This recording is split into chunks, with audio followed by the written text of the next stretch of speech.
Coming up on the Whitney Reynolds Show, we're talking about rising to the top. Today's guests are true examples of how hard work pays off. The Whitney Reynolds Show is supported by the Out of Darkness Chicagoland Community Walk, walking to prevent suicide through research, advocacy, prevention, and education.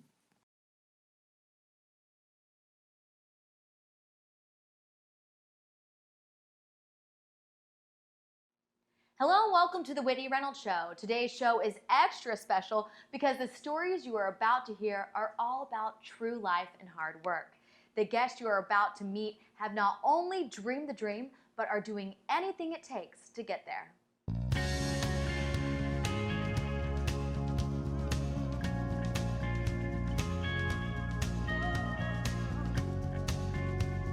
You're watching The Whitney Reynolds Show.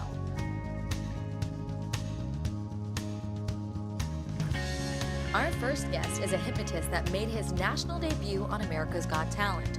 Chicago native Chris Jones is here to tell us how he grew his audience by millions and has made a career out of entertaining people. Welcome, Chris Jones. Thank you. Thank you for having me. I'm excited. This will be super fun. Yeah, it's weird not to see you on America's Got Talent and have you in the real Whitney Reynolds studio right now. Yeah, it's cool. It's good to be on TV and entertain people, but it's good just to be a person and have a dialogue. So. Yeah, absolutely. So you've been doing America's Got Talent, but you have actually been honing or working on this talent for a long time. Yeah, I focused on hypnosis when I was in grad school. So that was like 7 years ago. And I was obsessed with it for just 2 years. Like every day I just woke up, thought about hypnosis. I was an RA and a hall director, so I was in charge of people's safety in college. And I would knock on their door and say, hey, I'll do a magic trick. And then I'd say, can I try to hypnotize you? And it would work sometimes it wouldn't. And I would try and use like science and experimentation and figure out what was working, how to hypnotize anyone. I've always believed, I'm not going to lie, like when I saw you on the TV hypnotizing Howie, I thought, that's not real, but it is real. It is completely real. People always like, oh, you paid Howie Mandel to fake. Like, I don't have that kind of money.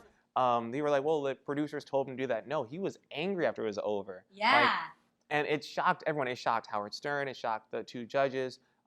People can Google hypnosis and childbirth. Like, I guarantee everyone's watching, you have a friend who quit smoking with hypnosis. I can guarantee it. Wow, that is amazing. People, even childbirth. Did I say childbirth yeah, already? So Women can push out a baby. No pills, no shots, just hypnosis. I might have him in the delivery room I will talk in your ear. That is wild. Would you feel like you have arrived or you were Nope. still on the journey? No, I'm definitely on this journey.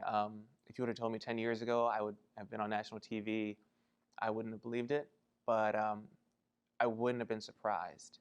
And that's not an arrogant thing. I don't think it should be. I don't want to brag about myself, and I never will. But I think that people who get success expect it.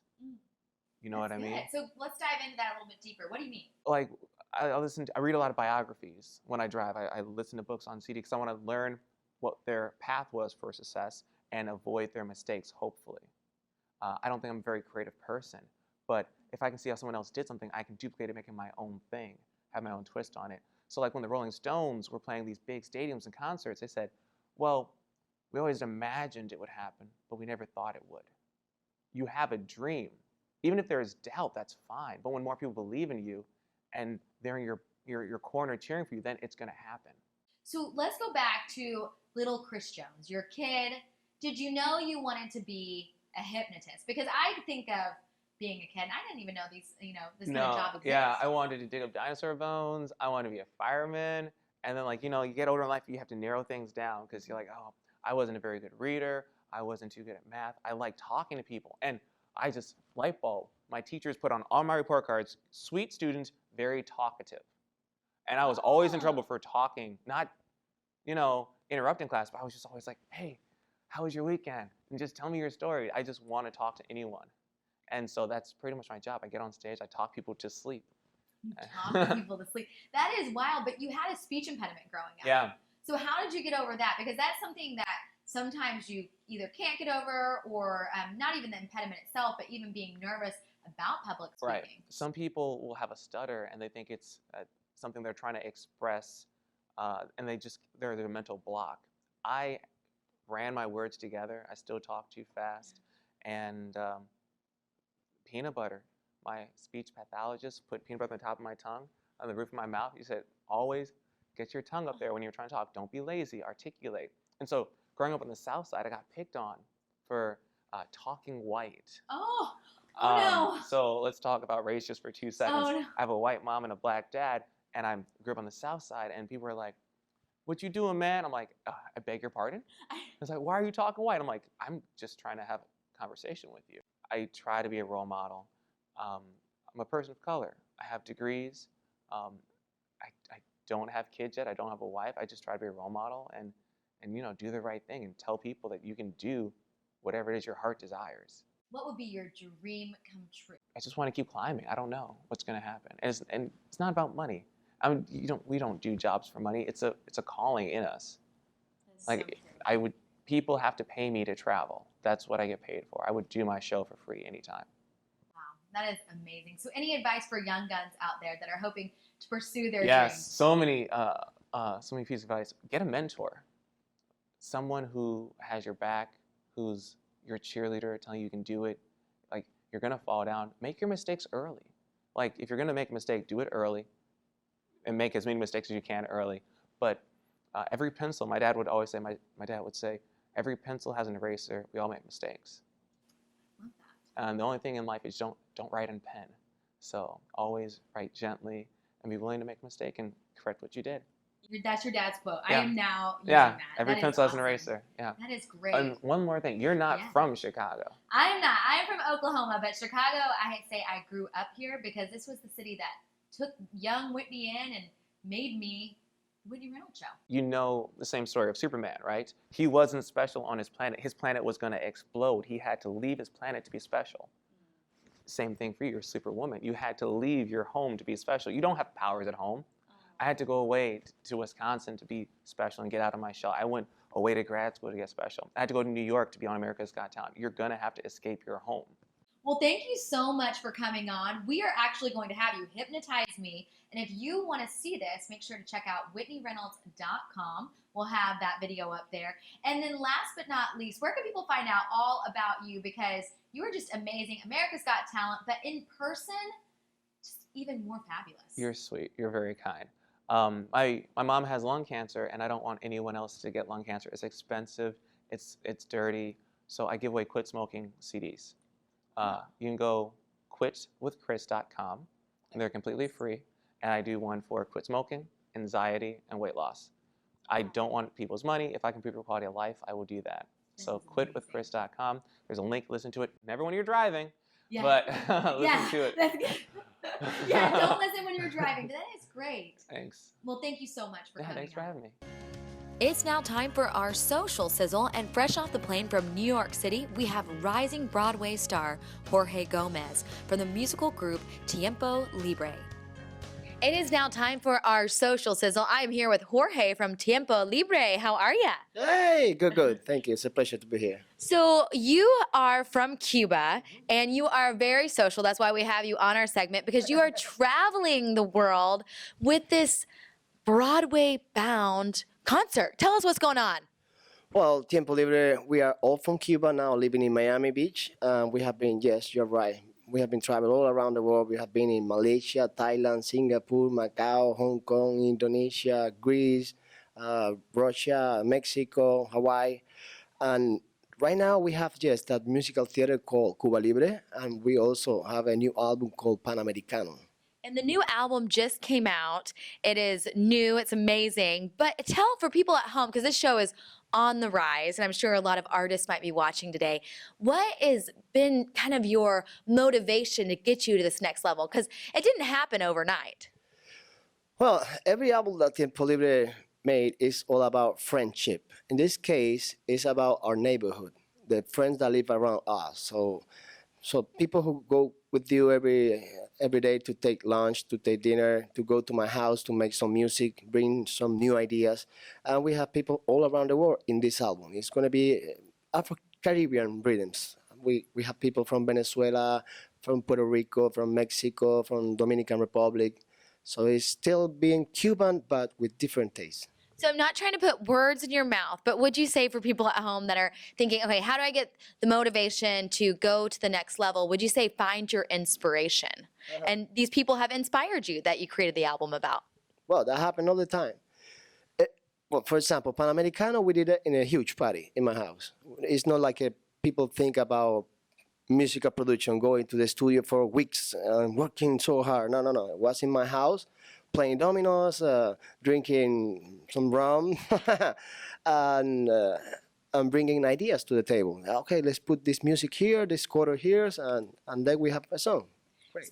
How have you been able to get your band noticed? Because, I mean, considering all of you guys are from Cuba, you come here, you really don't know that many people, and now you're internationally known. How did you get to that point?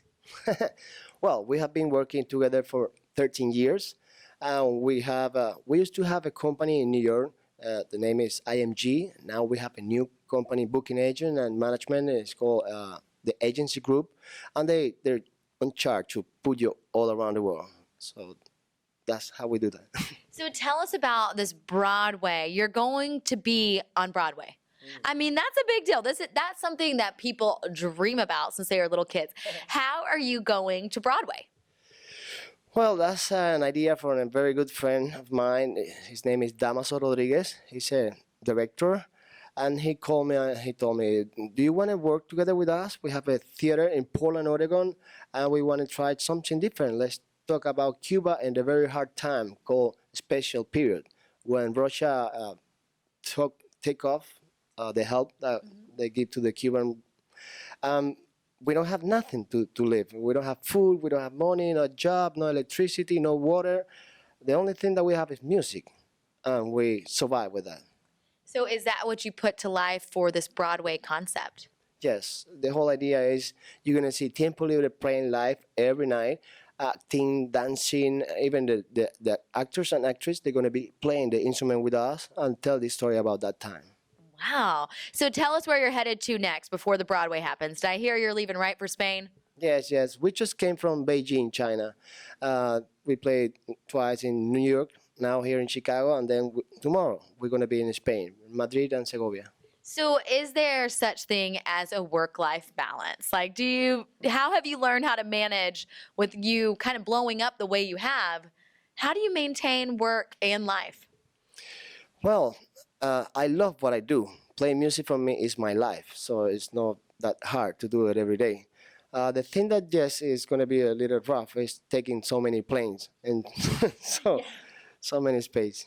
Well, thank you so much for coming on. And last but not least, tell people that might be wanting to start a band or sing or do something very creative like what you guys do. What kind of advice would you give them? Well, you have to follow your dreams, and you have to work very hard to keep that dream and become a reality thing. Sometimes people give up too soon, and this is not going to work that way. You have to try every day the same thing until somebody listens to your music and say, yeah, that's good, let's try. Were there any times in your career that you had to personally knock on doors and say, hey, here it is, I know you're going to love it? Yes, for sure. This album right now, Panamericano, is a huge hit right now. We have two singles. One is called Somebody to Love Me, and the other one is called Dime Que No. Right now it's in YouTube and Vivo. We have like 5,000, 6,000 views, so it's very nice. Wow, and that is exactly about the social sizzle, so you can find them right on YouTube and Vimeo and everything else. So thank you so much for coming on. Next up, we have celebrity chef Sarah Gruenberg. She's an example for fighting for what you want. She's the chef and owner of Monteverde in Chicago's West Loop neighborhood. She's Texas-born, Italian at heart, and Sweet Home Chicago, plus a Top Chef alum. She joins us now with more. So you're a Top Chef alum. Tell us, let's go back to that experience, because that's where people are probably like, oh, I remember her, but you've done so much more. But take us back there first. Yes, so I think it was 2011, which just, was crazy. Top Chef's season 9, which was Texas. It was crazy that it was my home state, our home state. But I was the runner-up. So out of 29 chefs, I made it to second place. And it was a grueling competition, but I really grew as a chef. And I was at Spiaggia as the executive chef then and stayed on for a few years after that. And then I realized, it was my time to jump off and follow my real dream of going on my own and doing a restaurant. So that's kind of where I am now. What was it that kind of gave you that oomph? So I think a lot of young culinarians at all stages, you'll ask, what do you want to do? And I think all of us say, open your own restaurant. But I think until you really can get there, is it really seem like it's even a possibility. It always seems so far away. And doing the show, doing Top Chef, really pushed me, I think, about 10 years forward in my career to allow me to be able to do it. And that's what really made it seem like a possibility. What was probably your most trying time when you were on there? Oh gosh. Oh my God, everything. No. I think the most trying time was when I realized that I had to push my boundaries of cooking. The judges said, when are you going to stop cooking Italian food? Or when are you going to show us something other than Italian food? And I thought, why do I have to do that? This is what I'm classically trained in. This is what I love. Why do I have to change? And to not be able to go home and get a cookbook or look on the internet and try to, find new inspiration, I dug deep and started to look at my childhood memories and my travels and cook kind of Sarah Italian, I guess, if you will. So I think that was the challenge, becoming my own person and my own chef through the show and through, I guess, growing up and being an adult also. How did you handle maybe people being rude? Oh gosh, how do you ever handle it? It's I wish I knew, right? I wish there was some guideline. Right. But I think the best thing is I still had a lot of support around me, and that was really the best way, was just to have the support. And I'm my worst critic. What people say about you or maybe are rude, that does mean something, but if it's you believe it yourself, that's when it really starts to mess with you, right? So whatever people say, kind of like, whatever. But if you feel like, oh my God, maybe I made a mistake, that's when it really starts to eat at you. So I think that having a really strong support system and just really believing in yourself and saying, I'm gonna push through on this, and know that I tried my hardest every day, and that when you wake up in the morning and you say, today's a new day, it's really what you have to do. Yeah. But again, way easier said than done. There was a few moments where I was like, let's have a cocktail, and I'm going to cry about it here. Right, absolutely. So, well, that's life. That is, Yeah. you wouldn't be human if you didn't feel that way. Right. So let's go now to this restaurant. Tell us about, now is it an Italian restaurant that you're opening? I think naturally, of course, it's Italian. I mean, yeah. yes. I think it's celebrating Italian food for me, and what I've learned of Italy, but it's also celebrating who I've become as a chef. So you might see some other flavors, some other techniques that bring Italian food more of a modern approach to Italian. So I think I want to definitely cook for all the guests. I don't want to just cook for specific guests. So I want to cook things for my mom and my grandmother and the neighbors down the street and the foodies and the people who maybe want to come see me from Top Chef, but they maybe aren't as adventurous. So the food on the menu, I want to make sure that there's some dishes that are really great classic Italian dishes that you can go to, like a great meatball and great tomato sauce, but then maybe play around a little bit with some other interesting flavors. Getting hungry right now. Oh my goodness, it sounds so wonderful. So is this the end-all game for you? Is this like the restaurant, boom, or do you want to open more? Like where do you see your vision? If I could be as blessed to have Monteverde be a huge success, I mean, I should take that, right? And be really blessed that that is the case. I think that, and I was just talking about it with somebody outside, that as a chef, I think we're always pushing and wanting to have new inspiration.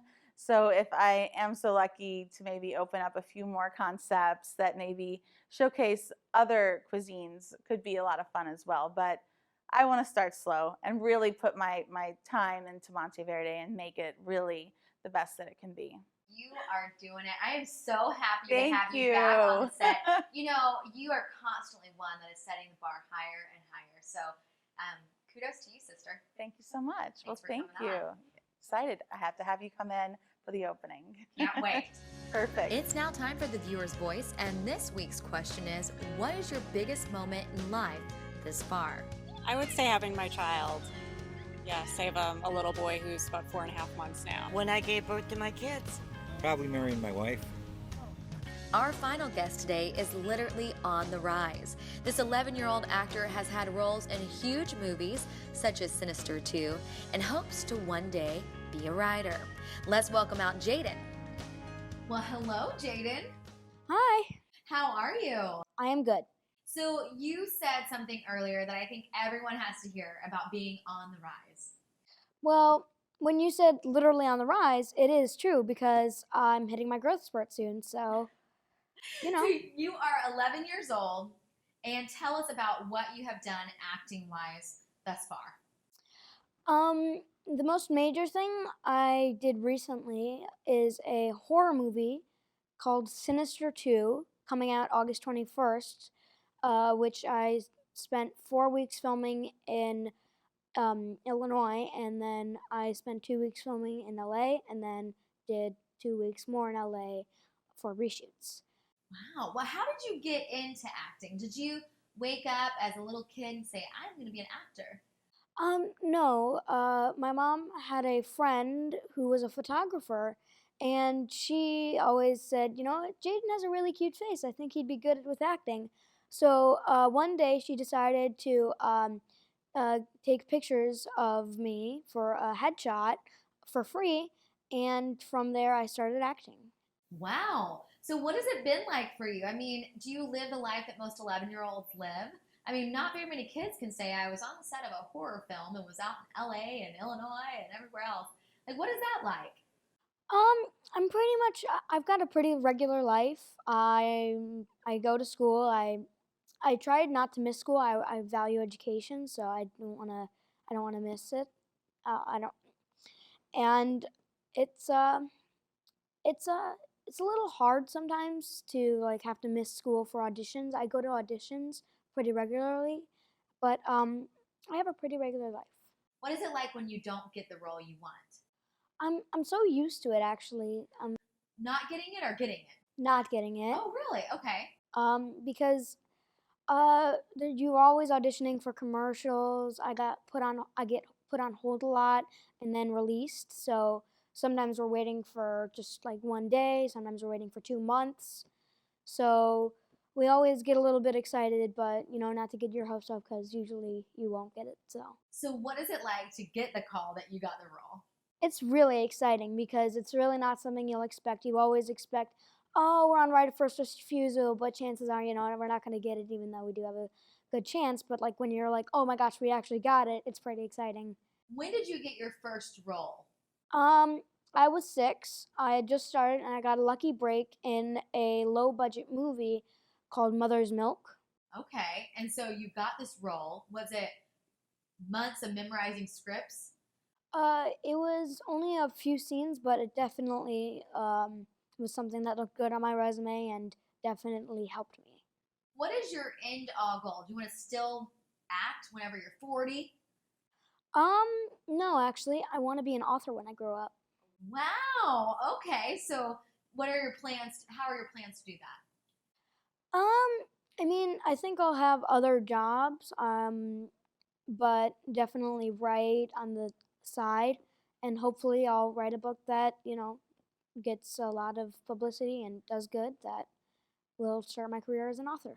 Well, and then maybe you can start in the movie that comes out on your book. Yes, I plan on producing, directing, and writing it, and then acting as the main character in it. Okay, so there we go. Now we have the plan. So what would you tell kids your age that are trying to either get in the business or figure out what they want to be when they grow up? What would you say to them? Don't get discouraged if you always keep saying no, because though I did get that one role in the beginning, it took a very long time before I got anything else. So just keep going. Eventually you will get something. That is wonderful. Well, thank you so much for coming on. And where can people find out more about you? I have an IMDb page. And Who is this kid? I mean, you're amazing. And an Actors Access. So if you want, you can just Google my name up and it'll come up.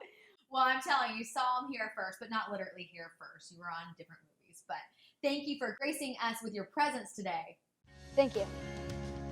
Well, I hope today's show energized you as much as it did me to realize that our dreams are still alive and just arm's length away.